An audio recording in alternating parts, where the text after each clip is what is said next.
அல்லாஹ்வை நாங்கள் மறந்தோம் என்றால் இந்த இடத்திற்கு நாங்கள் வந்திருக்க வேண்டிய அவசியம் கிடையாது என்ற ஒரு கேள்வி எம்முடைய மனதிற்குள் எழலாம். அன்பானவர்களே, முதலாவது நானும் நீங்கள் விளங்கிக் கொள்ள வேண்டும், அல்லாஹ்வை மறந்தோம் என்றால் எப்படியெல்லாம் படைத்தவரை நானும் நீங்களும் இன்று மறந்து கொண்டு வருகிறோம் என்று முதலாவது விளங்கிக் கொள்ள வேண்டும். படைத்தவனை மறந்தோம் என்றால் தொழுகின்ற தொழுகையை மாத்திரம் மறந்தால் படைத்தவனை மறந்தது என்பது அர்த்தம் கிடையாது. அல்லாஹ் தஆலா காட்டிய தன்னுடைய வாழ்க்கையில் பேண வேண்டிய ஹராம் ஹலால் என்கின்ற விடயத்தை மறந்தால் மாத்திரம் அல்லாஹ்வை மறந்து விட்டோம் என்று சொல்ல முடியாது. இவ்வாறு ஏராளமான காரியங்களை நாங்கள் உதாரணம் காட்டலாம். இந்த காரியங்களும் அல்லாஹ்வை மறந்த காரியத்திற்குள் வரும்.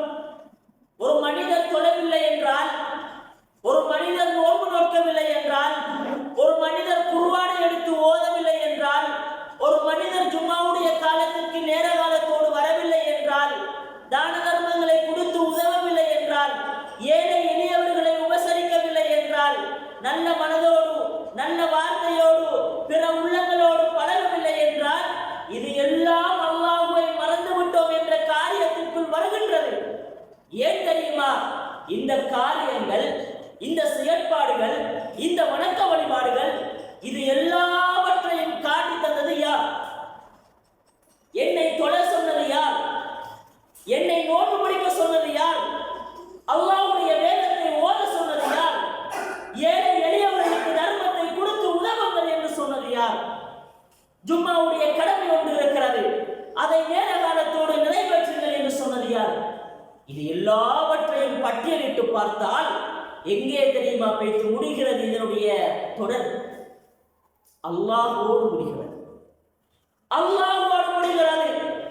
படைத்தவன் சொன்னது படைத்தவனோடு சென்று முடிவடைகிறது என்றால், இது எல்லாவற்றையும் நானும் நீங்களும் செய்யாமல் விட்டோம் என்றால் படைத்தவனை மறந்து விட்டோமா இல்லையா?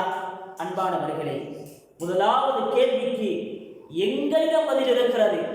எங்களுடைய உள்ளத்தை தட்ட வேண்டிய நேரமாக இருக்கிறது. எங்களுடைய சிந்தனைகளை மாற்ற வேண்டிய நேரமாக இருக்கிறது.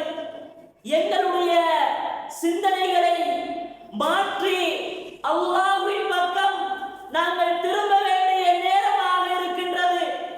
வெகு தூரம் கிடையாது, வெகு தூரம் கிடையாது. பயணித்து விட்டோம். வயது கடந்து விட்டது, வருடங்கள் கடந்து விட்டது, அனுபவங்கள் கடந்து விட்டது. ஆனால் எது கடந்தாலும் படைத்தவன் தான். அவனை நானும் நீங்களும் மறக்க முடியுமா?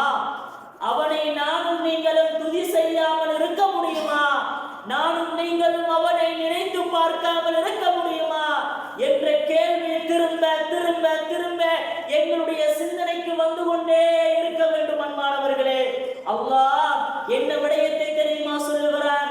வஅதஸிமு பிஹப்லில்லாஹ், அல்லாஹ்வுடைய கயிற்றை பலமாக பற்றி பிடித்துக் கொள்ளுங்கள். வலா தஃபர்ரகு, பிரிவினை காட்ட வேண்டாம், பிரித்து விட வேண்டாம் என்று அல்லாஹ் தஆலா சொல்லிவிட்டான்.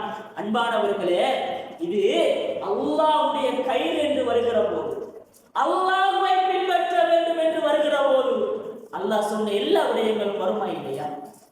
அல்லாஹ் தஆலா சொன்ன எல்லா கட்டளைகளும் வரும்.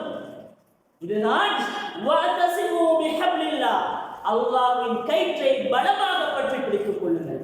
வலா தஃபர்ரகு, பிரிவினை காட்ட வேண்டாம் என்று அல்லாஹ் தஆலா மிக தெளிவாக அடையாளப்படுத்தி விட்டார். அன்பானவர்களே, சூரத்துல் நூன் என்கிற ஒரு அத்தியாயம் இருக்கு. அதாவது அந்த அத்தியாயத்தின் பேரை எழுதுகோலின் மீது சத்தியம் என்று அல்லாஹ் சொல்லுகிறான்.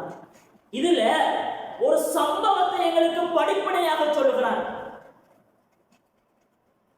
ஒரு கிராமம் எவ்வாறு நடந்து கொள்ள வேண்டும், ஒரு தனிநபர் எவ்வாறு நடந்து கொள்ள வேண்டும் என்பதை அல்லாஹ் அந்த அத்தியாயத்தில் அடையாளப்படுத்துகிறான். அன்பானவர்களே, இது தெரியாமல் தான் அதிகமான உறவுகள் அல்லாஹ்வை குறை கூறுவது.